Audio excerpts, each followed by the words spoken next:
하나님의 말씀은 열왕기하 2장 1절 말씀부터 11절 말씀까지 교독해 드리겠습니다.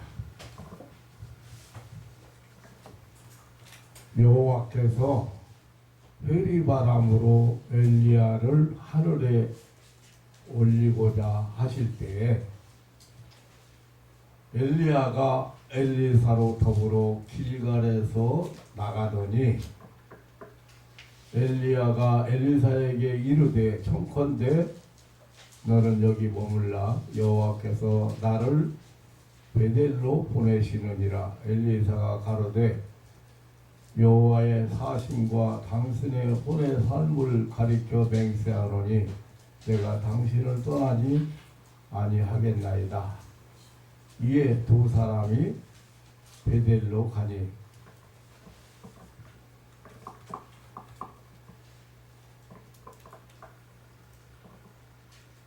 두 사람 11절로 넘어가겠습니다. 중간 행령하고 두 사람이 행하며 말하더니 호련히 불수레와 불말들이 두 사람을 격하고 엘리야가 회리바람을 타고 승천하더라. 아멘.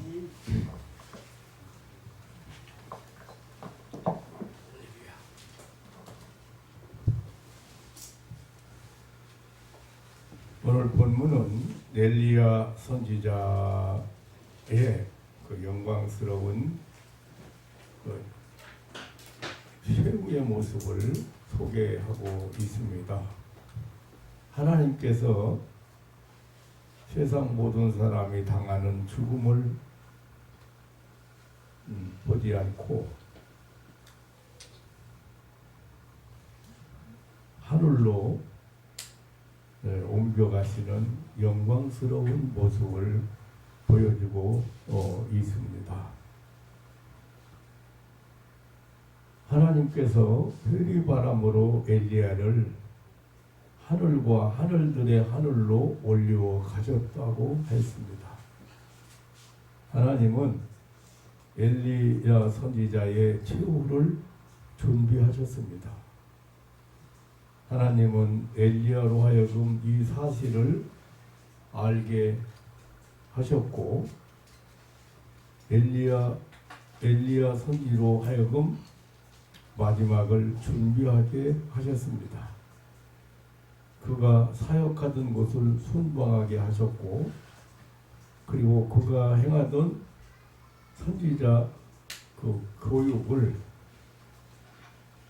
제자 엘리사에게 계승하게 하셨습니다.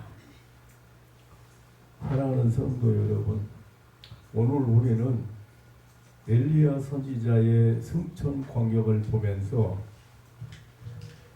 참으로 하나님의 놀라운 은혜를 함께 받고자 합니다. 우리는 사람이 인공위성을 타고 달나라 갔다가 다시 돌아오는 우주여행 소식을 듣고 있습니다. 그리고 우주여행을 앞으로 계획하고 있다는 그런 과학계의 소식을 우리는 들으면서 살아가고 있습니다. 그래서 사람들은 이 시대를 우주시대라고 말합니다. 며칠 전에 우주선을 발사했는데成功을 해서 쏘아 올렸는데 우주선이 본체를 보내놓고 분류하고 되돌아와서 출발점에 장착하는 모습을 우리가 이렇게 텔레비전을 통해서 보았습니다. 참으로 놀라운 광경을 목격했습니다. 많은 사람이 찬사를 보내고 그리고 내일에 대한 그런 과학의 발전이나 인공위성의 장래를 크게 기대하는 것을 보았습니다. 저는 이 광경을 보면서 구약 성경에 나오는 엘리야 선지자의 승천 광경이 생각이 났습니다. 사실 우리는 상상도 할 수 없는, 꿈에라도 생각하지 못했던 우주여행 이야기를 듣고 살고 있고, 실제로 갔다 오는 사람이 있는데 참 그 돈이 많이 들더라고요. 이렇게 우주 여행 시대가 열리고 있는 것 같습니다. 그런데 더 놀라운 일은 성경에 소개되고 있습니다. 창세기 5장 22절로 24절에 보면 하나님과 동행하던 에녹이라는 사람을 하나님께서 죽음을 보지 않고 세상에서 데려갔다는 그런 기록이 있습니다. 거기는 구체적으로 어떻게 들어갔는지에 대한 기록은 없습니다. 그가 그냥 300년 동안 하나님과 동행하더니 산채로 하나님이 그를 데리고 갔다고 기록하고 있습니다. 에녹은 가정을 가지고 자녀를 낳고 이렇게 평범하게 살았던 사람이었습니다. 오늘 본문 말씀에는 선지자 엘리야를 하나님이 회리바람에 태워서 하늘로 옮겼다는 사실을 소개하고 있습니다. 사실상 성경은 아주 오랜 옛날부터 우주 시대를 우리에게 보여주고 있습니다. 에녹이나 엘리야는 우주 여행을 떠난 사람들이었습니다. 엘리야는 요단강가에서 하나님이 만드신 그 신비로운 우위성을 타고 회리바람으로 불세례와 불말들이 끄는 그런 우주선에 올라가서 하늘나라의 새로운 세계로 옮겨간 것입니다. 분명히 엘리야는 사람이 만든 인공위성을 타고 간 것이 아니고 하나님께서 친히 사용하시는 그러한 하늘의 신비한 위성을 타고 대기권을 넘어서 하늘 어딘가에 있는 다른 별나라로 옮겨갔습니다. 어디에 대기권을 넘어서 어디 그 천체가 돌고 있는 그런 해석을 지나서 하늘과 하늘들의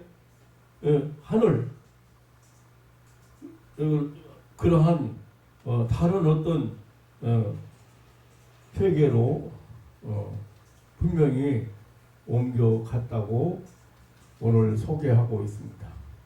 1절에 보면 여호와께서 회리바람으로 엘리야를 하늘로 올리고자 하실 때라고 했습니다. 사람의 방법이 전혀 개입되지 않는 하나님의 초자연적이고 초과학적인 방법이라는 사실을 이야기하고 있는 것입니다.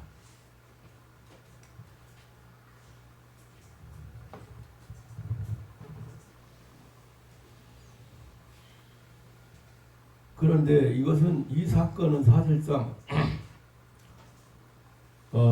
이 세상에 살던 사람 중에 에녹과 엘리야라고 하는 사람은, 선지자는 우리에게 일어날 장래의 승천 사실을 예고해주고 미리 보여주고 있는 것입니다. 그러기에 그냥 역사적 한 사건으로 간단하게 읽어 넘길 수 없는 사건이 아닙니다. 엘리야의 승천은 엘리야가 받은 이 세상의 사명이 끝났을 때였습니다. 하나님께서 엘리야의 시대를 끝맺게 하실 당시였습니다. 그런데 2절에 보면 여호와께서 나를 보내시느니라고 했습니다. 그러니까 엘리야는 하나님이 자기를 사용하시는 때를 알고 있었고, 그는 하나님의 부름을 받고 인생의 파란곡절을 겪으면서 하나님이 자기에게 맡겨주신 사명을 감당하는데 최선을 다했습니다. 이제 하나님은 그를 세상에 더 머물게 할 필요가 없었습니다. 그래서 그를 하늘로 옮기고자 하셨습니다. 죽음이라는 사람이 반드시 겪어야 하는 고통을 거치지 않고 산처로 옮기시려고 계획하셨습니다.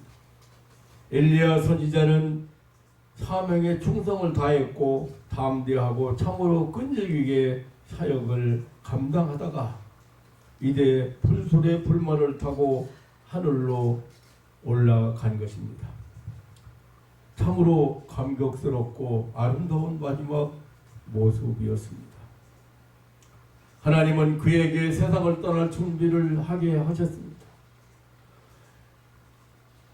2장 1절로 4절에 보면 길갈로 가게 하시고, 그리고 길갈에서 베델로, 그리고 베델에서 여리고로, 여리고에서 요단으로 하나님께서 엘리야를 보내셨습니다.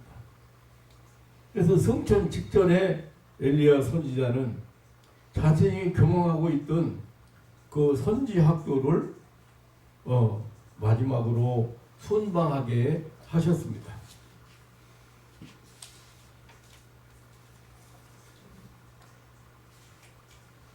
하나님은 엘리야로 하여금 이 세상을 떠나 하늘로 승천하기 전에 그의 사역지를 마지막으로 돌아보고 선지 성도들을 권면하고 그리고 축복하게 하신 것입니다.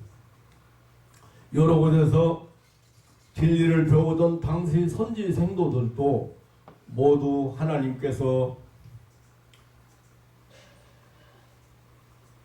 이 자기 선생인 엘리야를 하늘로 취하여 가신다는 사실을 예감하고 있었습니다.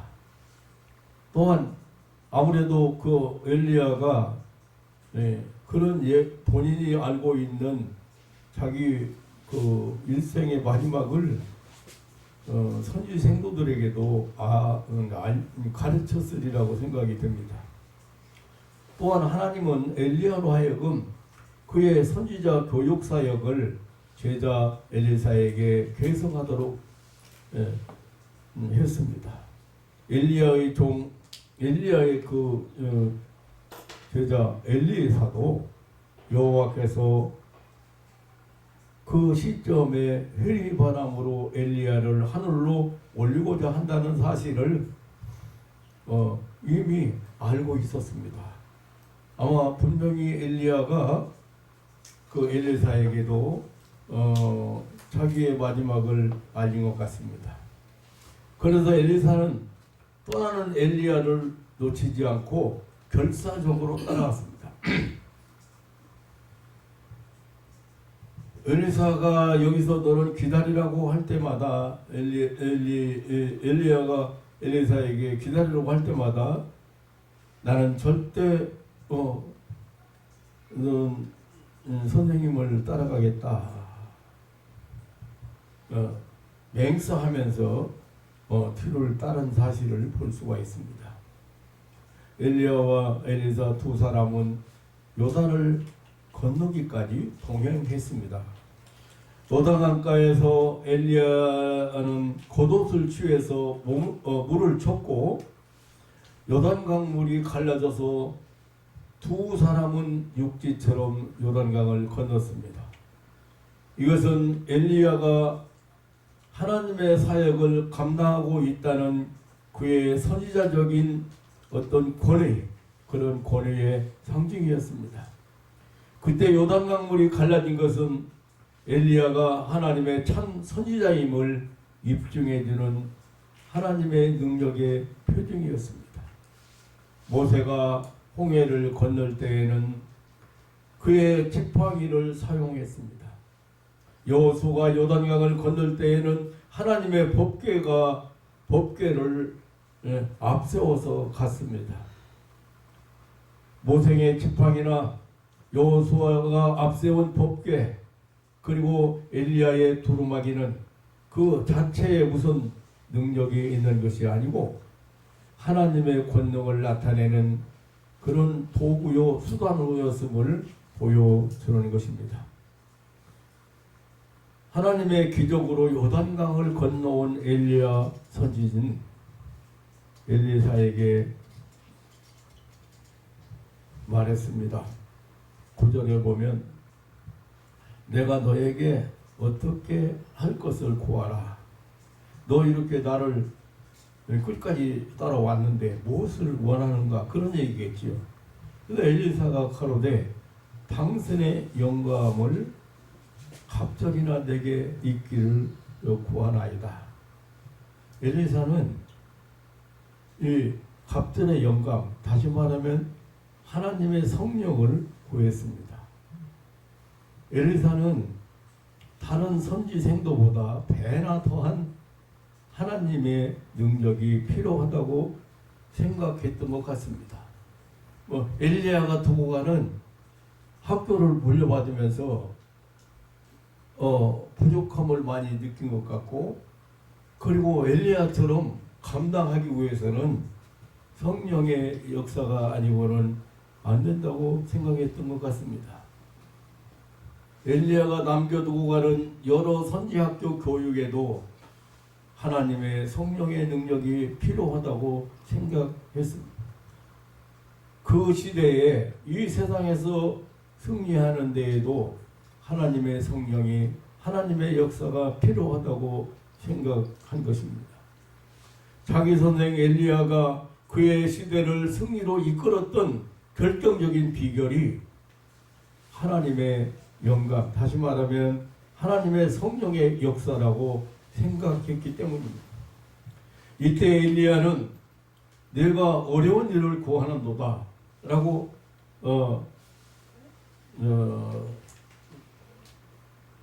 했습니다. 왜냐하면 갑절의 영감은 엘리야가 뭐 이렇게 주고 싶으면 주고 안 주고 싶으면 안 주는 엘리야가 주장한 그런 소관이 아니고 하나님이 하실 일이기 때문입니다. 그러나 하나님이 나를 내게서 취하시는 것을 내가 보면 그 요구가 이루어질 것이요 그렇지 않으면 이루어지지 아니할 것이라고 했습니다. 우리말의 번역을 보면 무슨 얘기인지 내가 떠나는 것을 네가 꼭 봐야 하나님이 능력을 주신다 혹은 영감을 주신다 그런 의미가 아니고, 내가 지금 하나님께서 하늘로 올려가시는데 내가 지금까지 얘기했던 대로 내가 하늘로 올려가는 승천하는 것을 내가 본다면, 하나님의 역사를 내가 본다면 너도 믿음이 생기고 또 그런 능력을 받을 것이라는 그런 내용의 말씀입니다.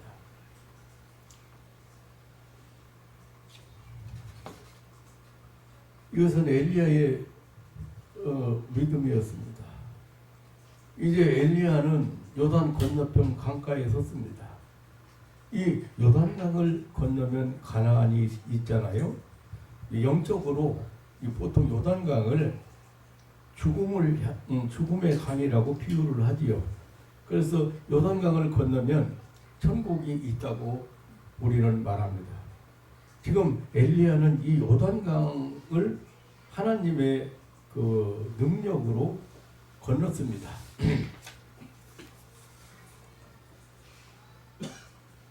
이제 엘리야가 타고 갈 하나님의 보내시는 우주선 불수레와 푸르마를 기다리고 있는 것입니다.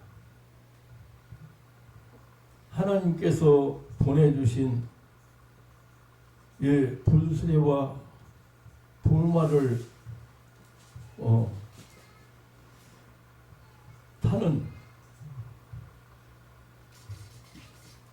타고 엘리야는 이제 승천했습니다. 예수님께서는 하늘로부터 세상에 오셔서 자기 피로 값주고 사신 교회를 남겨두고 산채로 승천하셔서 하나님 보좌 우편에 앉으셨다고 했습니다.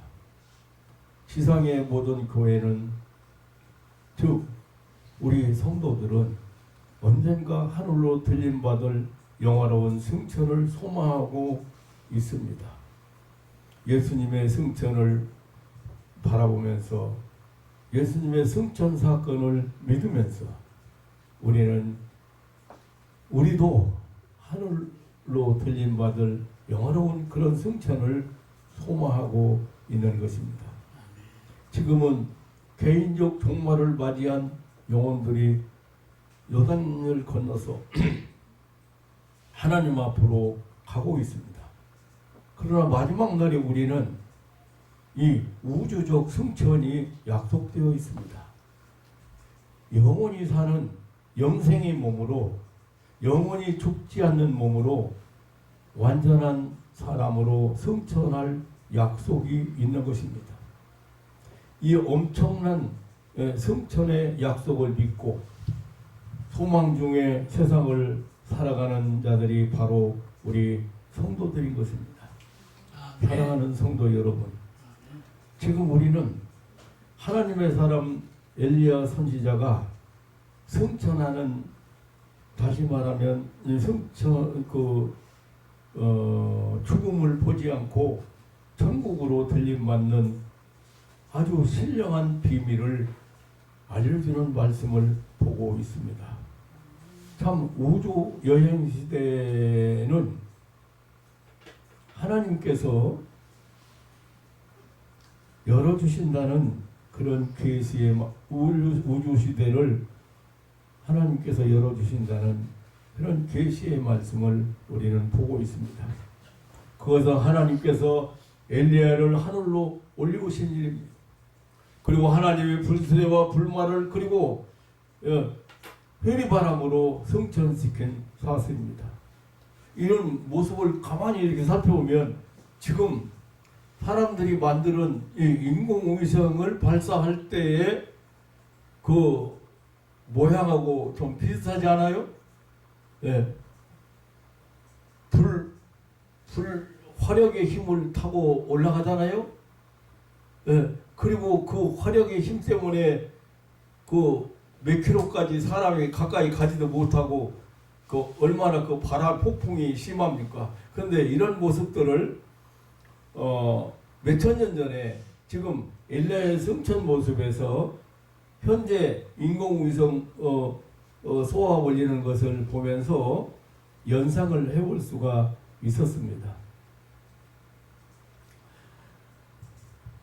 그런데 이 엘리야가 그 하늘로 올림을 당하게 한 그 하나님의 그 초자연적인 능력을 오늘 우리에게 보여주고 있습니다. 호련히 하나님의 초자연적인 능력에 들려서 하늘과 하늘들의 하늘, 그렇게 표현을 했는데 성경은 이걸 잘 생각을 해보면 이 우주 안에는 수많은 은하계가 있다. 해를 중심으로 도는 지금 우리 지구와 여러 가지 유성들이 있잖아요. 이건 이제 이렇게 큰 이런 항성을 은하계라고 합니다. 그런데 이 은하계가 우주 안에는 헤아릴 수 없이 많다는 거예요. 그러니까 하늘들의 하늘. 그러니까 어디로 지금 갔는지는 모르지만 우주 어느 은하계에 하나님은 엘리야를 옮겨가셨습니다.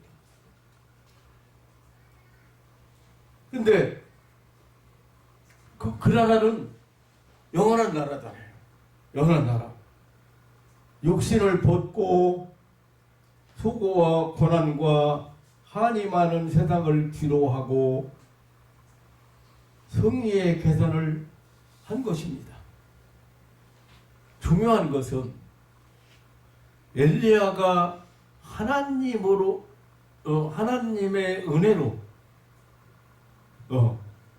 엘리야가 인공위성을 만든다든지 엘리야가 무슨 선행을 많이 막 어마어마하게 했다든지 엘리야가 어떤 연구에 의해서 하늘나라로 옮겨간 것이 아니고 하나님의 은혜로 하늘에서 만들어진 불수레와 불말 그리고 회리바람을 타고 성천하였다고 했습니다. 그 올라간 것이 천국이고 그리고 하나님의 능력으로 올라갔다는 것입니다. 여기 불수레와 불말은 하나님의 임재를 나타내는 것입니다. 하나님의 임재의 표입니다. 불은 하나님의 영광을 상징했습니다. 불수레 불말은 하나님의 임재를 호위하는 천군 천사들을 가리키고 있습니다. 열왕기하 6장입니까? 5장입니까? 거기에 보면 엘리사가 엘리야의 제자 그 엘리사가 아람 군대의 포위 때문에 두려워서 떨고 있는 그의 종 게하스를 위해서 기도를 했습니다. 그때 그 응답으로 불말과 불병거가 산에 가득하여 엘리사를 둘렀다라고 했습니다. 이런 경우에도 그 불병거와 불말들은 하나님의 임재와 그리고 여호와를 호위하는 천군들을 의미하는 것입니다. 그리고 이 불수레와 불말들은 하나님의 권능과 보호와 안전과 인도를 나타내기도 했습니다. 성경 여러 곳에서 하나님은 인간에게 나타나실 때 불로 나타내신 것을 보게 됩니다. 출애굽기에 보면 출애굽기 3장에 보면 그 모세에게 나타나실 때 또 신명기에 보면 엘리야 그리고 오늘 엘리야나 그리고 이사야서 29장이나 그리고 에스겔 이런 사람들이 체험했잖아요. 그리고 엘리야 성천시에 나타난 불수레와 불말들은 그의 성천을 위해서 하나님이 준비하신 일종의 그 하나님이 만드신 그런 위성이라고 하겠습니다. 엘리야는 불수레와 불말을 타고 갔지만 불에 타지 않고 어떤 안전 보호 대책을 세우고 간 것이 아니고 그렇게 갔지만 하늘로 올라갔습니다. 그 어떤 기회장치나 안전복이나 특별한 준비물이 전혀 없이 하나님이 준비하신 불수레와 불말들이 그런 위성을 타고 어떻게 보면 천공위성이에요. 신공위성 이런 걸 타고 하늘로 날아간 것입니다. 그리고 엘리야가 회리바람을 타고 성천 하더라고 했습니다.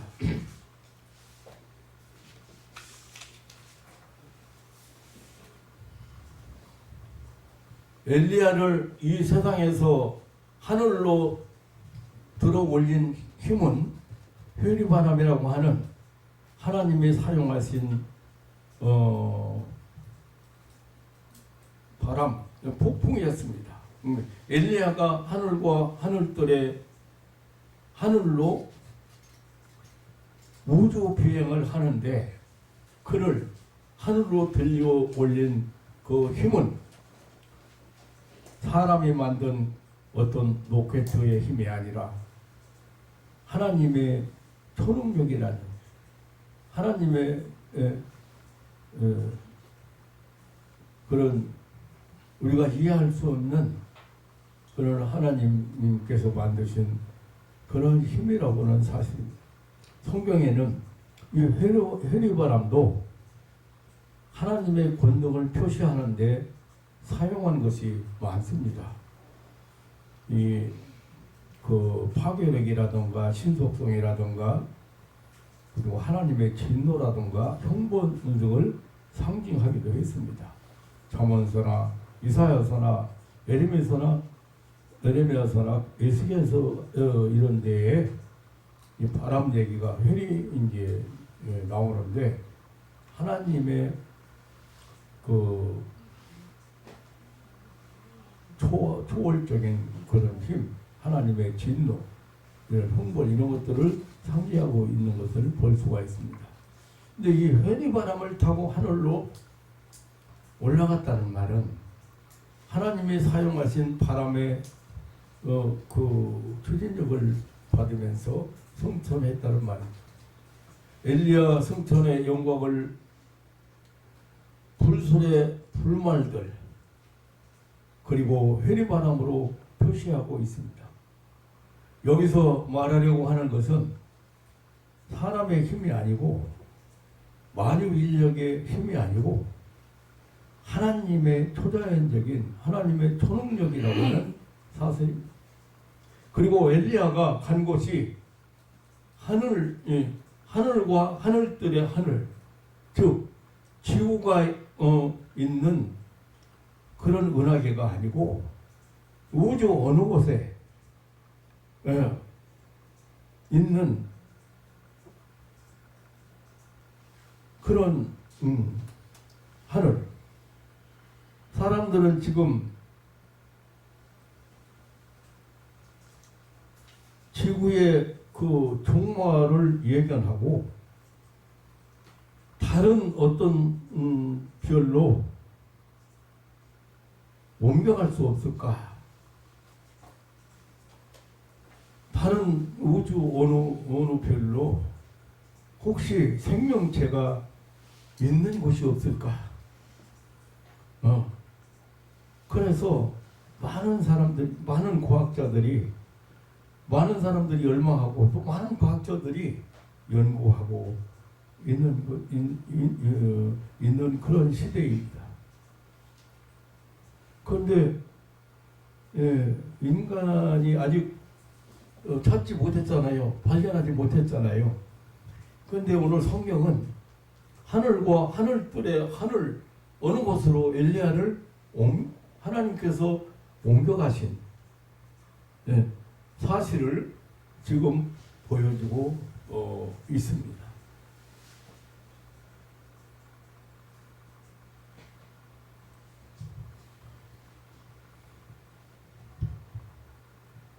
오늘 여기 12절, 15절, 12절, 15절 이제 회리바람을 타고 여호와의 분수리와 불말들 그리고 회리바람을 타고 태우고 회리바람을 엘리야를 태우고 날아간 곳이 그냥 하늘과 하늘들의 하늘이라고 그렇게만 표현을 했으니다마는 분명한 것은 지구가 아닌 하늘의 어떤 은하계라 그런 것입니다. 그 성찬하더라겠습니다. 두말할 필요 없이 하나님의 바람이 엘리야를 하늘로 끌어올린 것입니다. 그리고 역시 눈으로 볼 수 있는 그러한 성천이었습니다. 공개적인 성천이었습니다. 불가항력적인 성천이었습니다. 참으로 중요한 것은 엘리야의 성천은 우리 성도 성천의 예표라는 사실입니다. 예수님의 부활은 우리 성도 부활의 첫 열매라고 고린도전서에서 말했습니다. 예수님의 성천은 우리 성도 성천의 예표였습니다. 사도행전 1장 11절이나 데살로니가전서 4장 17절 내용을 보면 우리 성도들도 공중으로 들린 말 엘리야의 승천도 역시 마찬가지입니다. 엘리야의 승천은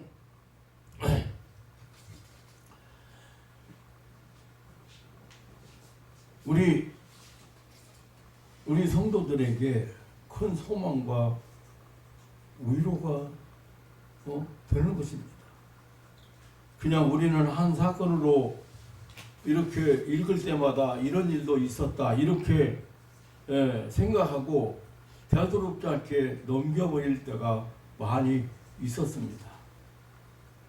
그런데 이 내용을 자세히 들여다보면서 우주시대라고 하는 이 시대를 살아가면서 수천 년 전에 일어난 한 사건 속에 하나님이 우리에게 계시한 이 엘리야의 승천, 이 세상으로부터의 탈출, 이게 엄청난 것이며 지구라고 하는 별이 불로 심판을 받는 날, 이런 그 받는 날의 탈출을 암시하기도 하는 것이라고 저는 깨달아졌습니다. 우리에게 임할 죽음의 때는 아무도 모르고 호련히 임합니다. 우리에게 찾아오는 죽음은 소리 없이 찾아옵니다.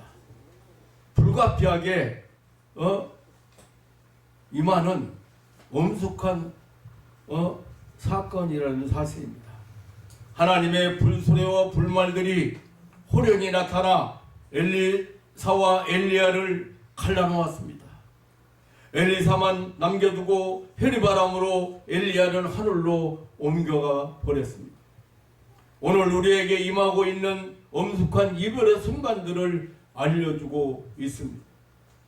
호련히 임할 죽음은 우리를 세상에서 떼어놓고 남겨두고 떠난 것입니다.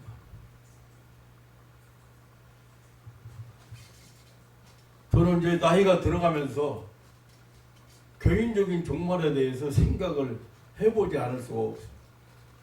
제가 몇 개월 동안 사실 기도를 받고 싶어하고 하는 사람도 있었고 또 자꾸 데려오고 싶은 안타까운 사람도 있었는데 한 번도 허락을 안 했습니다. 지난 주간에는 저는 너무 안타까워서 그리고 이제 뭐 전자회사에서 AS 한다는데 하나님 회사에서 AS 하면 안 되겠다 싶어가지고 옛날에 은혜받은 사람인데 남편을 데려오고 싶어 하는데 그 남편과 같이 은혜받고 싶어 하는데 AS를 좀 했습니다. 그런데 손을 대다마다 역사가 일어나는데 제가 그런 생각을 하게 됐어요. 엘리야와 엘리사의 그 엘리야 사도의 엘리야 선지자의 마지막 하나님이 함께 하신다는 엘리사가 볼 때 그 선생이 이분이 늙어서 세상을 떠나는데도 능력을 행하고 요단강을 가르고 그래서 제가 다시 이 생각을 해봤습니다. 내가 늙고 떠날 날이 얼마 안 남았다고 하더라도 역시 하나님은 저와 함께 하시고 역사하시나. 하나님 역사해.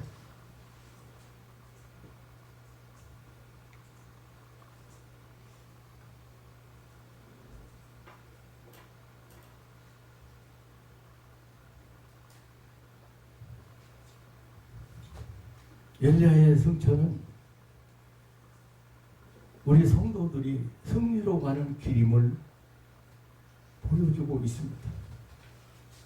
이 세상에서 떠나는 것이 결코 슬픔이나 절망이나 패배가 아니라 승리의 개선임을 보여주고 있습니다. 죽음을 보지 않고 하늘로 옮겨진 엘리야의 승천만이 승리가 아닙니다. 주 안에서 그 영혼이 천사들에게 받들려 아브라함의 품으로 들어가게 되는 모든 성도들은 확실히 승리의 길을 가는 것입니다. 엘리야의 승천은 무엇보다 천국이 있다고 하는 천국에 대한 실존을 우리에게 보여주시고 있습니다. 지구의 최후 심판을 위해서 예비해 두신 다른 별이 새하늘과 새 땅이 있다고 하는 다른 은하계에 다른 별이 준비되어 있다는 사실도 우리에게 보여주고 있습니다. 엘리야가 올라간 곳은 하나님이 계신 천국입니다. 예수님은 하늘에 오르사 하나님 보좌의 우편에 앉아 계신다고 했습니다. 결코 상상의 세계가 아닙니다. 분명히 실존하는 세계입니다. 사랑하는 성도 여러분, 에녹이 승천하고 엘리야가 승천한 곳은 하늘나라입니다. 그곳은 영원한 세계, 영생의 세계라고 성경은 증거합니다. 다시 말하면 어느 다른 은하계라고 하늘과 하늘들의 하늘입니다.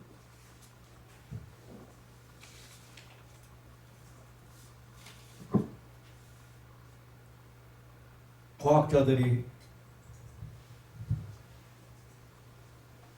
어디 우주 어느 다른 별에 그 생명체가 존재하는 거라고 지금까지 찾아봤잖아요. 못 찾았죠. 네. 근데 찾다 보니까 은하계가 25,000 광년 걸려서 빛이 25,000 광년 걸려서 가는 거리에 있는 은하계도 발견했어요.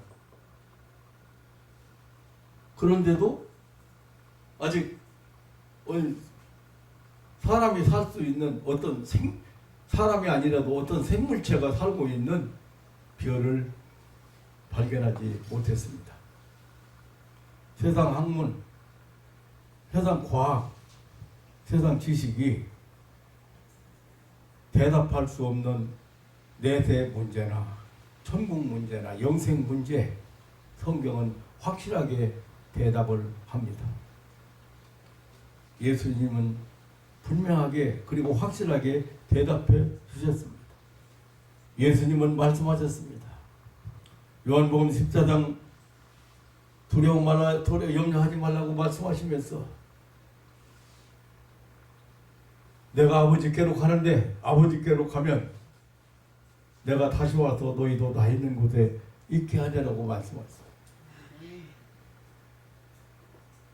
그런데 우리가 이렇게 성경을 읽을 때 도마가 예수님한테 물어봤잖아요. 예수님 어디로 가시는 거 우리 모릅니다. 이렇게 번역이 되어 있으니까 예수님 어디로 가시는데요? 이렇게 물어본 것 같잖아요. 그런데 예수님 대답은 있잖아요. 예수님 대답은 나는 길이요 진리요 생명이니 나로 말미암지 않고는 아버지께로 올 자가 없다고 대답했어요. 그러니까 그러면 도마가 무엇을 물어봤냐? 어떻게 하면 예수님이 가신 곳을 갈 수 있는가, 천국을 갈 수 있는가를 사실 질문한 거예요. 근데 이제 번역이 조금 그렇게 됩니다만은, 근데 내가 곧 길이요 진리요 생명이니 나는 말하지 않고는 아버지께로 올 자가 없다. 아버지께로 가는 길은 나밖에 없다 이거. 네.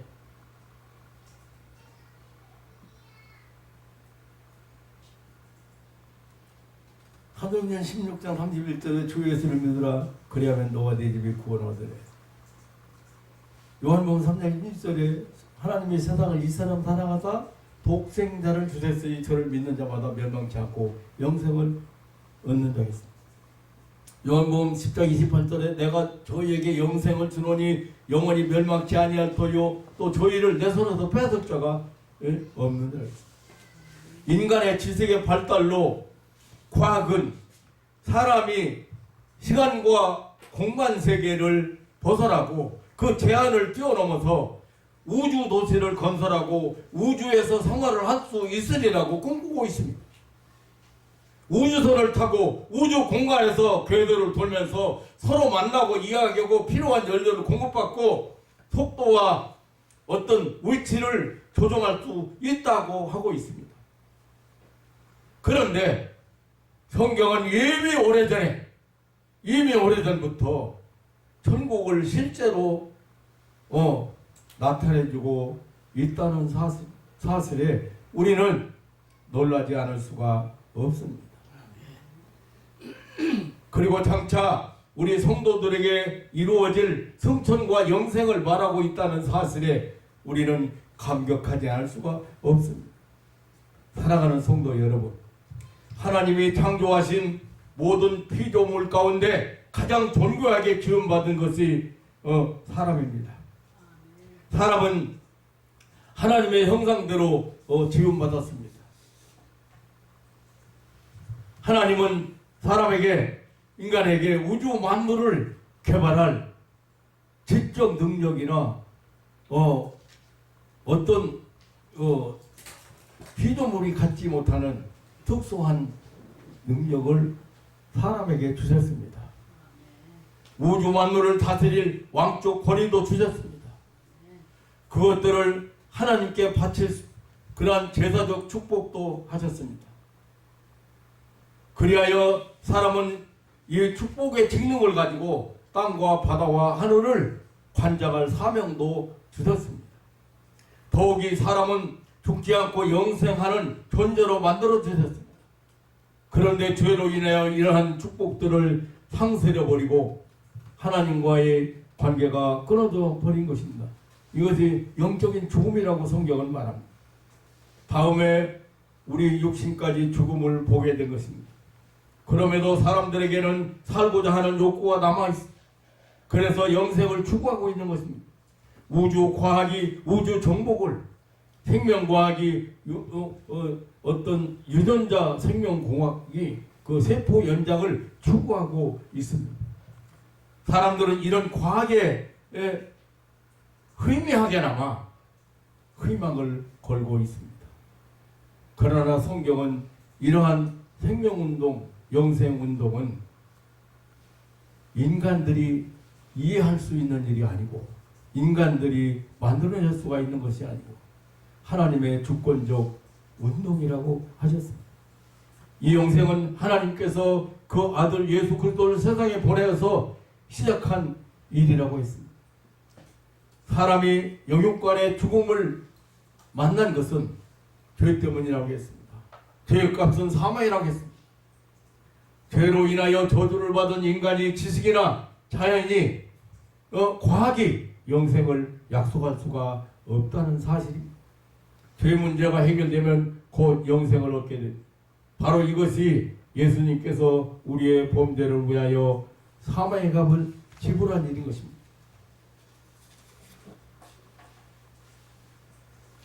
그리고 우리에게 사죄와 부활과 승천과 영생을 약속해 본인이 다 보여주셨고 그리고 우리에게 약속해 주셨습니다. 우리 교회는 이 영생 운동을 우임받은 단체입니다. 우리 교회는 천국을 향해서 가는 천국 위성에 승선시키는 단체입니다. 우리 교회는 이 영생의 소망을 우임받은 축복의 복음의 단체입니다. 이것이 지상에 존재하는 교회의 모든 것입니다. 에녹의 승천, 엘리야의 승천, 예수님의 승천, 우리에게 승천을 보장하는 실천과 교육입니다. 소망의 표징입니다. 사도 바울은 이 낮은 몸은 지금 탄식하고 있다고 했습니다. 그것은 장차 부활할 몸, 영광의 몸을 던지기 위함이라 하겠습니다. 그러므로 우리 성도들은 불확실한 미래를 사는 사람들이 아닙니다. 확실한 미래를 보장받고 사는 소망의 사람들입니다. 이 낮은 몸, 부패하고 진토화될 몸이지만 장래에는 영생의 몸, 영화로운 몸을 약속받고 살고 있는 자들입니다. 이 땅 위에 살고 있지만 이미 우리는 이 지구상에 지구라는 별에 살고 있지만, 별나라에 살고 있지만, 우리는 이미 다른 별나라에 이민 허락을 받고 시민권을 다 얻은 사람들입니다.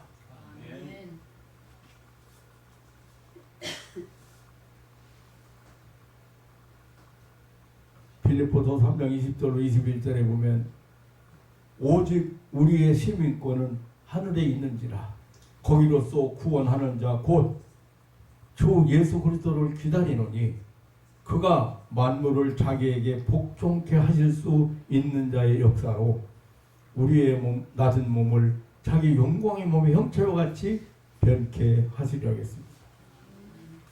우리의 낮은 몸은 현재 지상에 있는 우리의 몸을 가리킵니다. 잠깐 동안의 몸, 겉사람, 후패한 사람, 뭐 땅에 있는 사람, 무너질 장막, 이렇게 이런 것 표현하고 우리 몸을 가리키고 있습니다. 나약한 몸, 썩을 몸, 욕된 몸, 약한 몸, 육의 몸, 이렇게 말하고 있습니다. 그 영광의 몸은 부활하신 주의 몸을 가리킵니다. 산채로 하늘로 올리우신 몸인데 예수님께서 재림하실 때 현재 우리의 낮은 몸이 우리의 주의 영광의 몸과 같이 변화될 것이라 하겠습니다. 영광스러운 몸, 강한 몸, 신령한 몸, 죽지 않는 몸, 영생의 몸, 다시 말하면 썩지 아니할 것으로 다시 받을 부활의 몸을 가리키는 것입니다. 썩지 아니함을 입을 몸, 죽을 것이 죽지 아니함을 입을 몸, 그리고 영원히 살 몸을 가리킨다고 고린도전서 15장에는 아주 반복해서 강조하고 있습니다.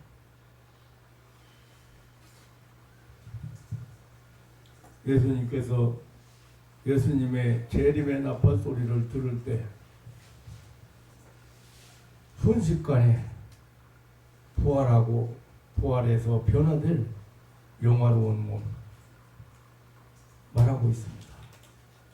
바로 에녹이 죽음을 보지 않고 하나님이 그를 세상에서 옮길 때 받은 그런 몸, 엘리야가 하나님의 풀솔에 불말을 타고 회리바람으로 들림받은 그런 몸, 참으로 영광의 몸인 것입니다. 영원한 세계에서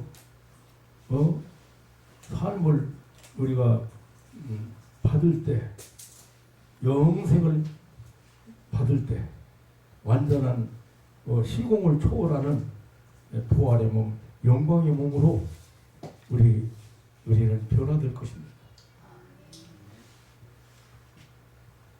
데살로니가전서 4장 14절로 17절에 주께서 호령과 천사장의 소리와 하나님의 나팔로 친히 하늘로조차 강림하시리니 그때 그리스도 안에서 잠자고 있는 자들은 죽은 자를 말하는 거지요. 먼저 일어난다고 했습니다. 이것은 요한복음 5장 29절에 생명의 부활이라고 했습니다. 이것은 사실상 둘째 부활이라 마지막 부활입니다.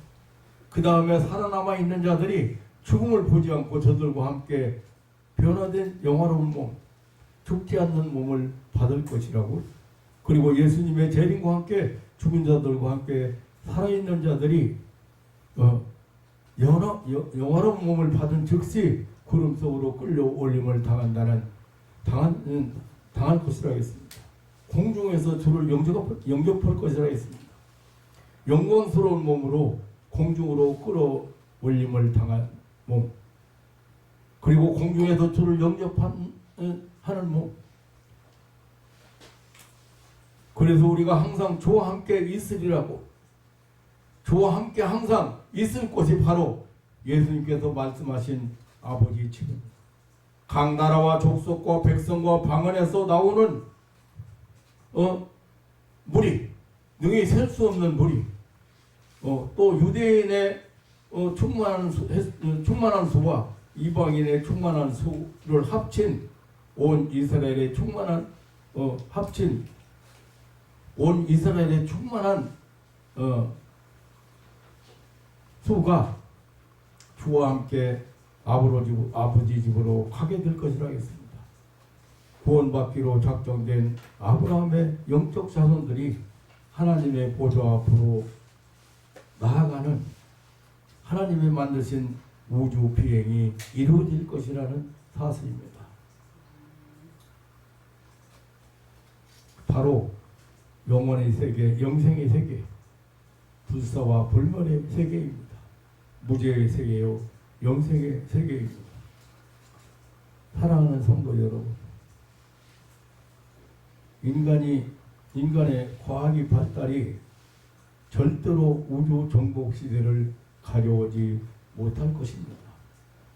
하나님만이 하늘과 하늘들의 하늘을 우리에게 유업으로 주신다고 했습니다.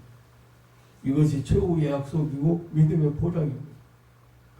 불완전한 세상에 소망을 두지 말고 영생의 소망으로 오늘을 살아가는 그런 승리자들이 되시기를 주님의 이름으로 축원합니다. 아멘. 사랑하는 성도 여러분, 지금 우리를 불안하게 하는 것들이 너무도 많이 있습니다. 그리고 세상에는 보장된 약속이 없습니다. 저는 지금 현세를 바라보면서 특별히 이렇게 말씀 속에서 새로운 그런 하나님의 섭리를 이렇게 발견하게 됩니다.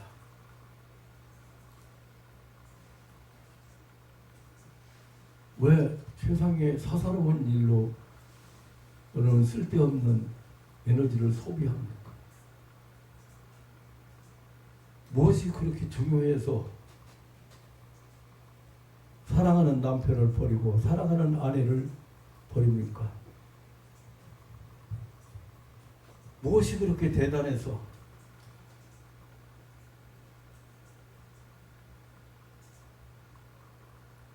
여러분, 내가 늘 강조했습니다. 확실한 정체성을 가지고 하나님이 강조한 것도 마찬가지입니다. 거룩한 백성이라고 내가 거룩하니 너희도 거룩하라고 했어요. 그건 무슨 말이냐면 죄 짓지 않고 뭐 막 선하고 그냥 의롭고 뭐 그것만 거룩이라고 하는 게 아니고 거룩의 기본 뜻은 구별되라는 거예요.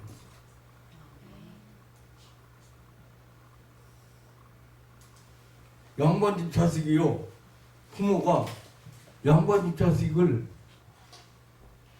쌍놈 자식으로 구별시키려고 옷만 잘 해입히는 게 아니고 공부만 잘 시키는 게 아니고 그의 삶을 세상 사람 다른 그 천민이나 이런 사람과 구별되게 살도록 예의 범절이라든가 굉장히 오목의 자녀를 키웁니다. 우리 보고 구별되라고 하는 것은 세상의 사람과 세상을 살아가는 천국이 없는, 내세가 없는, 영생이 없이 살아가는, 하나님이 없이 살아가는 사람들과 구별하는 거예요. 그런데 다 본보고 그걸 쫓아가잖아요.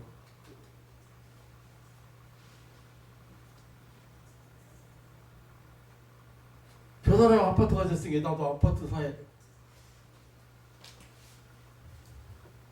아파트가 뭐 그렇게 중요한데요? 필요성을 느껴서 아파트를 살 수 있는 힘이 생기고 필요성이 있어서 산다는 건 괜찮아요.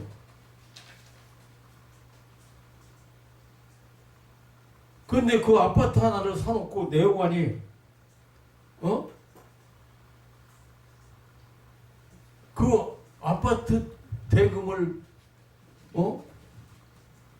얻어서 샀다든지 아니면은 뭐 10년, 20년, 20년, 30년 부금을 부어가면서 그 아파트를 내 집으로 만들어서 산다고 그것 때문에 내어간이 매일같이 싸우고 아니 그 싸우는 이유가 다른 거 아니에요. 얼굴 한번 만나기도 얼굴 한번 보기도 어려워. 안 씻고 오고 남편 오고 그렇게 살이야 그거 감당한다는 거예요. 왜 내가 그랬어요. 그거 놔버리라고. 그것 때문에 사는 자는 이 사람들은 그것 때문에 사는 거예요. 돈 때문에. 왜 우리가 돈 때문에 살아야 되는데요? 하나님이 주신 권세가 얼마나 대단한데요. 하나 사람에게 주신 권세. 생각을 자꾸 가치관을 세계관을 올바로 못 가지니까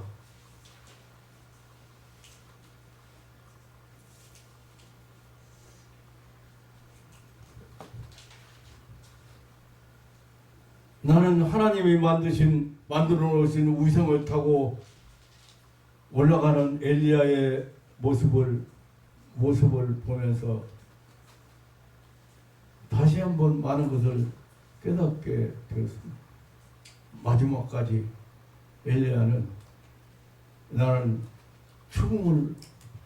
하나님의 들림을 받아서 승천할 것을 제자들에게 이야기를 하고 가르치고 그리고 내가 만일 내가 이렇게 승천하는 모습을 네가 볼 것 같으면 하나님의 나를 데려가시는 모습을 네가 볼 것 같으면 네가 영감을 배나 받을 것이다.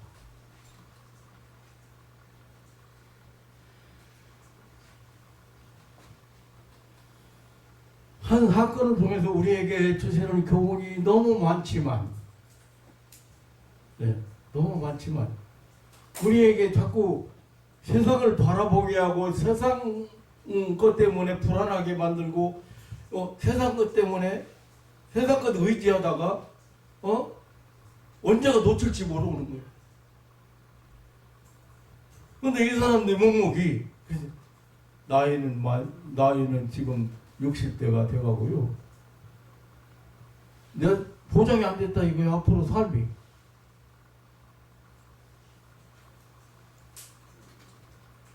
그 불안하다는 거예요. 그래서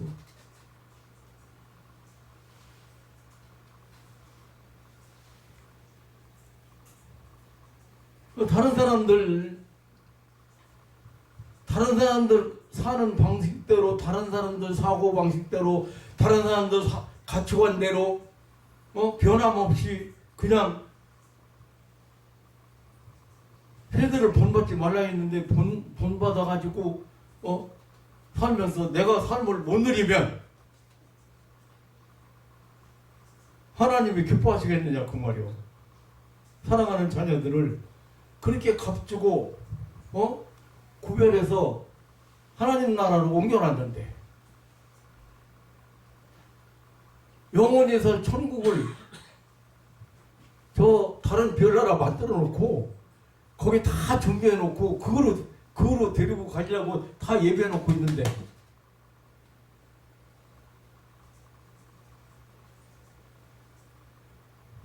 뭐가 그렇게 중요한 게 있냐고.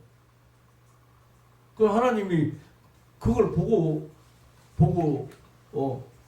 있으면서 얼마나 안타깝게 생각하냐고. 감정 내용 안에 이혼하는 사람 보면 아주 사소한 것 때문에 감정 상해가지고 그 중요한 걸 잊어버린다고.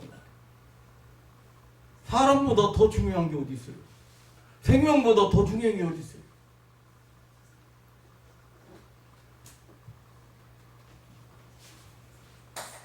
사랑하는 성도 여러분, 우리에게 보장된 내세나 영생이나 그리고 천국 확실하게 그 소망 가지고 오늘을 살아가는 그런 승리자들이 되시기를 다시 한번 주님의 이름으로 축원합니다. 아멘. 하나님 아버지 놀라운 사랑과 은혜를 감사합니다. 사람마다 개인 종말이 있습니다. 이것은 순서가 없는 것 같습니다. 젊은 사람도 가고 늙은 사람도 가고 차례가 없이 가는 것 같습니다.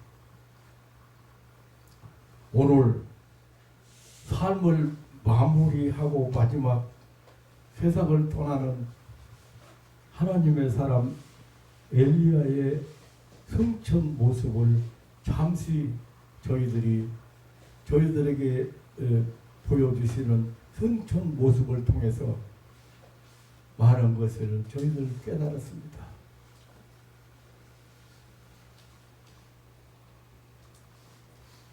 하나님은 이렇게 하나님의 사람들에게 그냥 캄캄하게 마지막을 모르게도 아무것도 모르고 이제 마지막을 이렇게 맞이하도록 하시지도 않았고 다 알게도 하셨고 그리고 마지막까지 자기 일을 정리하게도 하셨고 무엇보다도 하나님은 하나님께서 만드신 의성을 보내서 영접하시고 들어가시는 모습도 우리에게 보여주셨습니다. 뿐만 아니라 하늘과 하늘들의 하늘이 어딘지 우리가 잘 모르지만 분명히 하나님께서 믿는 자들을 위해서 예비한 곳이 어떤 예비한 어른 별, 예비한 은하계가 분명히 있다는 사실도 우리는 깨달았습니다. 하나님 아버지, 이 땅에 소망을 두고 실망하거나 절망하거나 낙심하지 않고 두려워하거나 불안해하지 않고 영생의 소망, 천국에 대한 소망, 내세에 대한 소망 가지고 오늘의 승리자들이 되게 하옵소서. 아멘. 하나님의 크신 사랑, 크신 은혜 말씀을 통해서 깨달았습니다. 하나님 아버지, 사랑하는 성도들이 끝까지 소망 중에서 소망을 가지고 환난 중에 승리자들이 되게 하시고 주님 나라에서 이렇게 기뻐하며 만날 수 있는 그런 믿음의 가족들이 되게 하옵소서. 아멘. 놀라운 사랑과 은혜를 감사드리며 우리 구주 예수님의 이름으로 기도하옵나이다. 아멘. 아멘.